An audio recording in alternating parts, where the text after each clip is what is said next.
statement, so you are very invited. I see a photo, a nice photo with a book from Joachim Maiss. Perhaps he is online.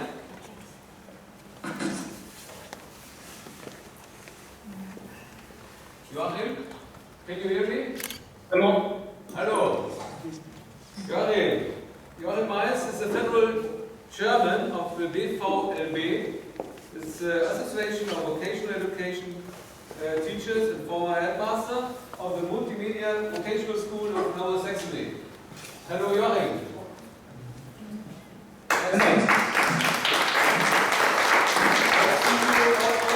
Are you now still in the Mashti, driving there? Holiday.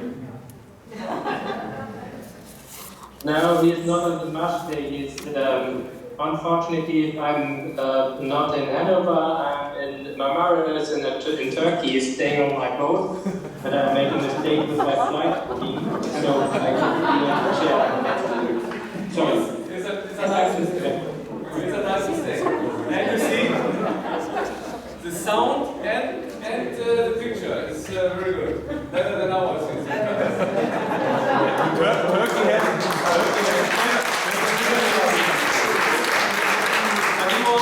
the former headmaster from the Multimedia Vocational School, so he is used to get this systems.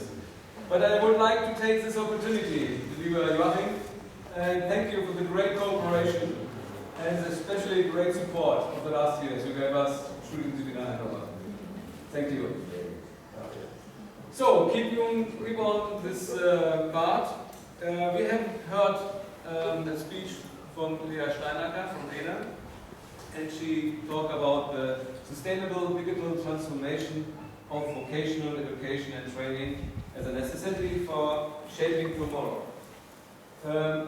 If I start with Joachim, what's your position of the BvLB to this point? Yes, I think it's a very, very important thing to get more power to the vocational education system, not only in Germany but all over Europe, because the future in Europe, the future in Germany depends on the good competences of the students, the pupil we bring out of the vocational system. So therefore we must much more power from the government and much more help for the schools in this way to become much more excellent. That's one of the points that Stefan Novaci always brings in front. Thank you. And I'd like to hear also the statements and the positions from, for example, Eleni from Malta to this point. Yes. Well, what I want to say is from the things that you mentioned before, COVID made us towards that transformation. Even the schools that were not ready became ready. The schools that were ready just made it better and faster, made people understand that it's a necessity. And our place sent us, it is a place that we did have digital transformation, but not everybody, and COVID made it obvious to everybody. And this is personal opinion, we can discuss. What I believe is the problem is that we do have everybody understands it's necessary, everybody understands that it's a reality, everybody understands that. We don't have leaders for that, so we don't have people who go in front and lead the whole thing. And I think what Stefan was saying before is the same thing. If we don't get the support from the government, and it's not only German, because I had a little bit of translation. I don't speak German, but I understood what Stefan was saying. It's not a problem in Germany, it's a problem everywhere. It's still underestimated, still people are doing it online, you're not doing it well, in class is better, so we need leaders that will go out and persuade that digital transformation is necessary in the future, sustainable, it's the only sustainability we can get in education, and I mean, Industry 4.0, data analytics, all this is future. It's not even future, it's now. We have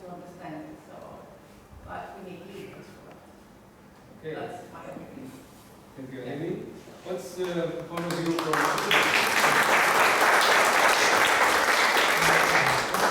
from our school is that, as Eleni was saying, the COVID has made us aware of the necessity of being more technical, technologically advanced.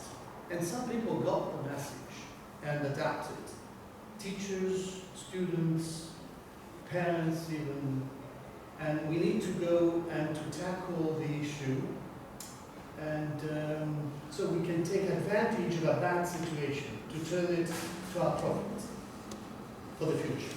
And especially for me to tackle, and for us, we discussed it, to tackle the problem of, for example, the dropouts.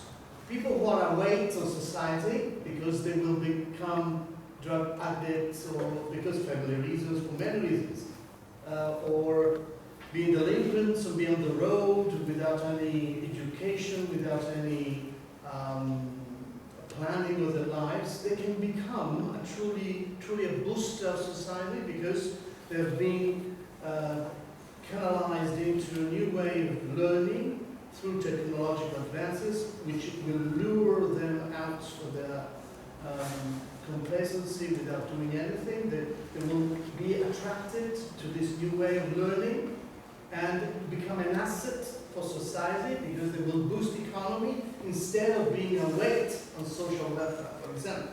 Because there will be delinquents, no work, no money, only social benefits. On the other hand, they will become active citizens and become a booster for society and economy in particular, and make advances in the future lives of the person. Also, the immigrants can be taken as an example and educated through new technological advances, new learning systems and techniques, to become a real profitable members of society.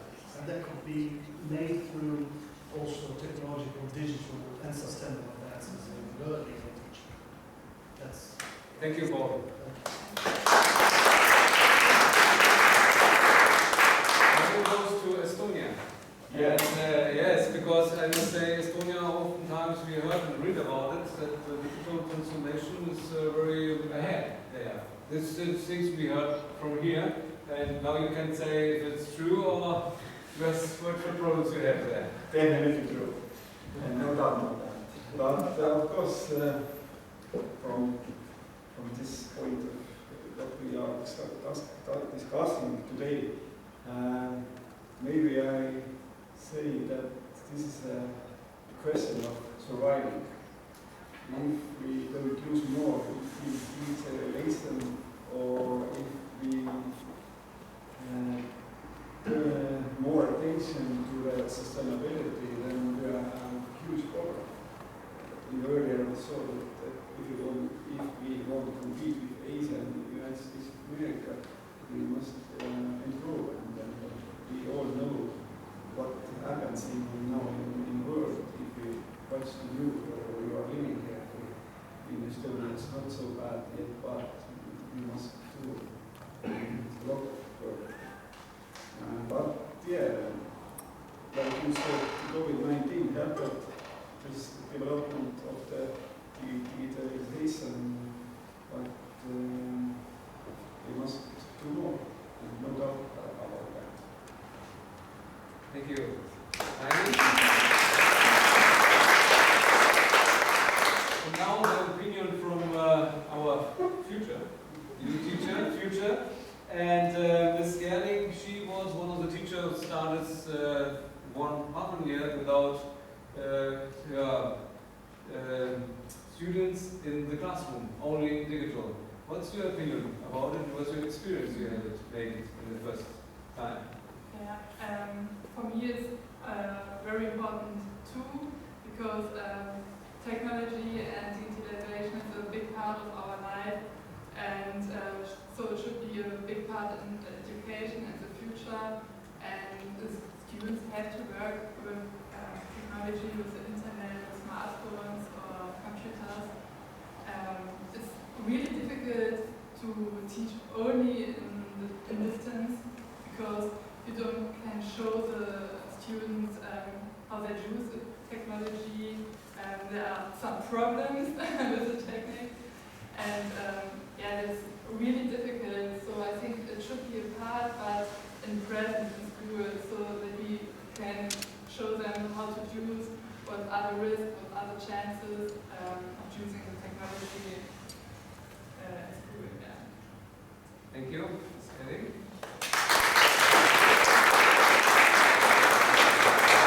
And we both spoke about, we speak now in German. Mr. Holtvogt von CDA. Wie ist Ihr Standpunkt als der CDA? Ja, Holtvogt. Holtvogt. Entschuldigung. Aber also erstmal herzlichen Dank für die Einladung. Es soll auch nicht unhöflich sein, dass ich Deutsch spreche. Wenn Sie das hören würden, was ich von dem Schulenglisch noch behalten habe, dann hätten Sie viel zu lachen. Und dann kommen wir auch gar nicht weiter. Also zur beruflichen Bildung.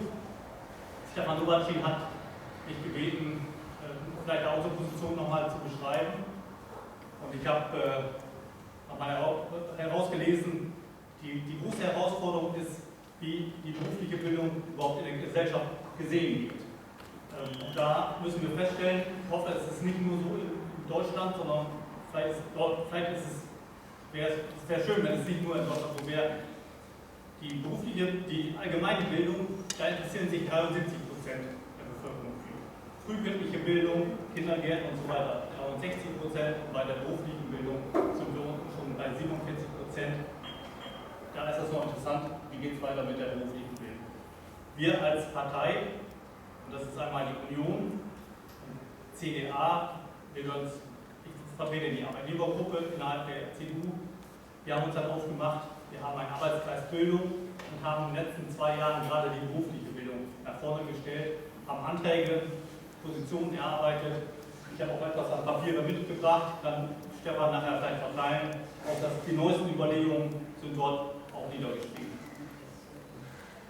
Wir sagen ganz klar, die Nachhaltigkeitsziel 4 sehen wir als besonders wichtig an, nur es ist nicht so einfach umzusetzen, denn wie schon gesagt, die berufliche Bildung, das ist ein leises Thema und unsere Vertreterin im DGB, das ist die Elke Hannack, die stellvertretende Bundesvorsitzende vom Gewerkschaftsbund, die geht sogar so weit, sie sagt, die berufliche Bildung, das wird die riesen Modernisierungsbaustelle der Zukunft sein müssen. Also alle haben erkannt, da ist noch viel zu machen bei den Berufsschulen. Nur wie kann man es so schnell umsetzen? Und jetzt haben wir erstmal versucht, die großen Herausforderungen zu beschreiben. Wir müssen organisieren, die berufliche Bildung, dass sie flexibler wird. Man muss schneller reagieren können auf Neuerungen. Digitalisierung hat uns da einmal jetzt gezeigt, wie schnell wir da eigentlich Nachholbedarf haben. Da hängen wir hinterher. Wir haben in Deutschland das Problem, Fachkräftemangel, die Unterrichtsversorgung überhaupt sicherzustellen. 100% haben wir lange noch nicht in den Schulen. Dann die Frage, woher kommt das Personal? Da habe ich heute Morgen nochmal gelesen, die Firmen, unsere Partner, wünschen sich eigentlich viel mehr Seiteneinsteiger. Sie sind der Meinung, einige ihrer Kollegen sind verfestigt in ihrem Sehen, in ihrem Blick. Wir bräuchten immer wieder Seiteneinsteiger, die frisches Bild in die Berufsschule geben. Sehe ich nicht so, man könnte über Weiterbildung auch vieles nachholen. Und weil wir so organisiert sind, dass die Berufsschulen häufig bei den Landkreisen, bei den Städten, Kommunen angesiedelt sind, muss man die Entscheider, die dort Geld ausgeben müssen, überzeugen, in welche Richtung es gehen soll. Ich war selber lange stellvertretender Bürgermeister. Und wenn dann ein Wunsch kommt, die Berufsschule soll Geld bekommen, dann denkt man sofort über das Dach nach, das Gebäude, aber nicht in die Schule zu investieren. Das wird die Herausforderung sein, dieser Runde auch an diese Entscheider ranzukommen. Die großen Entscheider der Bundespolitik in Brüssel und so weiter, die gehen alle den Weg mit, der hier vorhin beschrieben wurde. Aber wenn es dann zum Spur kommt, dann muss das Geld unten ausgegeben werden in den Kommunen und dann muss man ein Kreistagsmitglied, ein Verwaltungsmenschen im Kreishaus überzeugen, diesen Weg mitzugehen. Das bleibt so als ein Stichwort.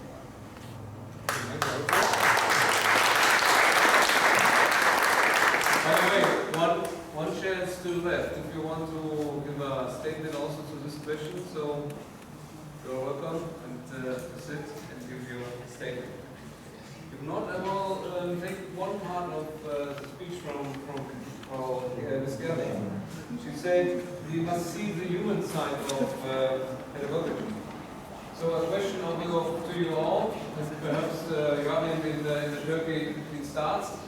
The future will be increasingly computer-mediated and our work supported by more and more digital tools. How can we ensure that good balance between the most central aspect of teaching, the very human side of pedagogy, discussing Tagung, and the knowledge we must acquire about the technology that steers the outside world of our students? Eleni will begin. Joachim, okay, wenn Eleni beginnt? Ja, gerne. Yeah. Okay. You really meant just one thing came out that I think we should put maybe in the next meeting as important, corporate social change. That's the only way that we can solve that. Europe's education is old. And I don't say that negative, I say that positive. Yes. You know, we are old in education. We've been educating ourselves as Europeans many years, so it's very difficult to change the mind of people, and I think corporate change is what he was trying to say as well, what people need, so yes.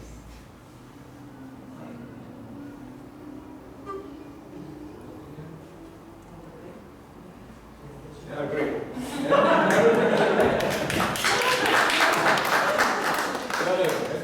Do you also agree with?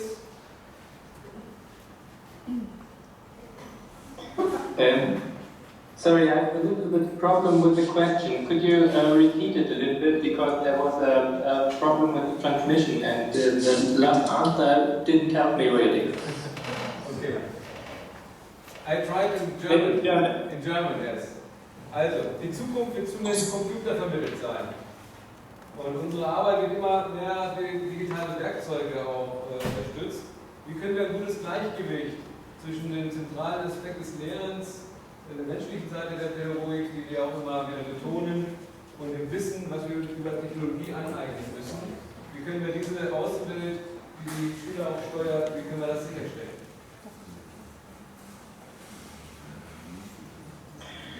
I think this is a very big question. I think we must remember that all the students are part of this digital world, and they use it in their own way. But it is necessary to teach them, to bring them to a way to use the digital equipment for economic and social things in our community. So,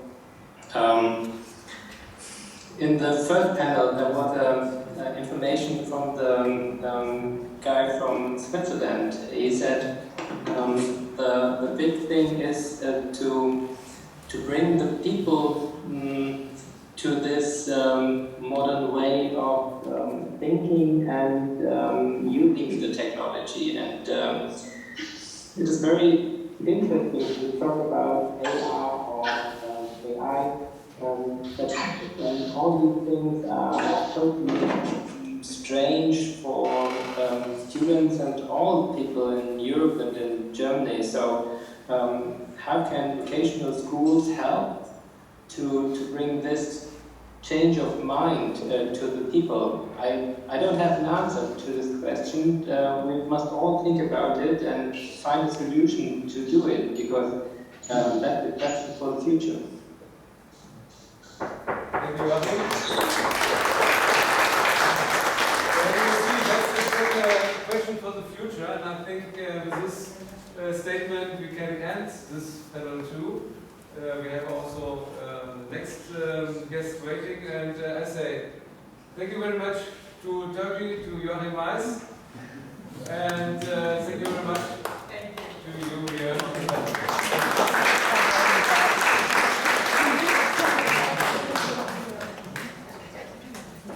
Okay, so thank you very much, Claus, and everyone involved. We will now have another break. It will last till 6:10, it's so weird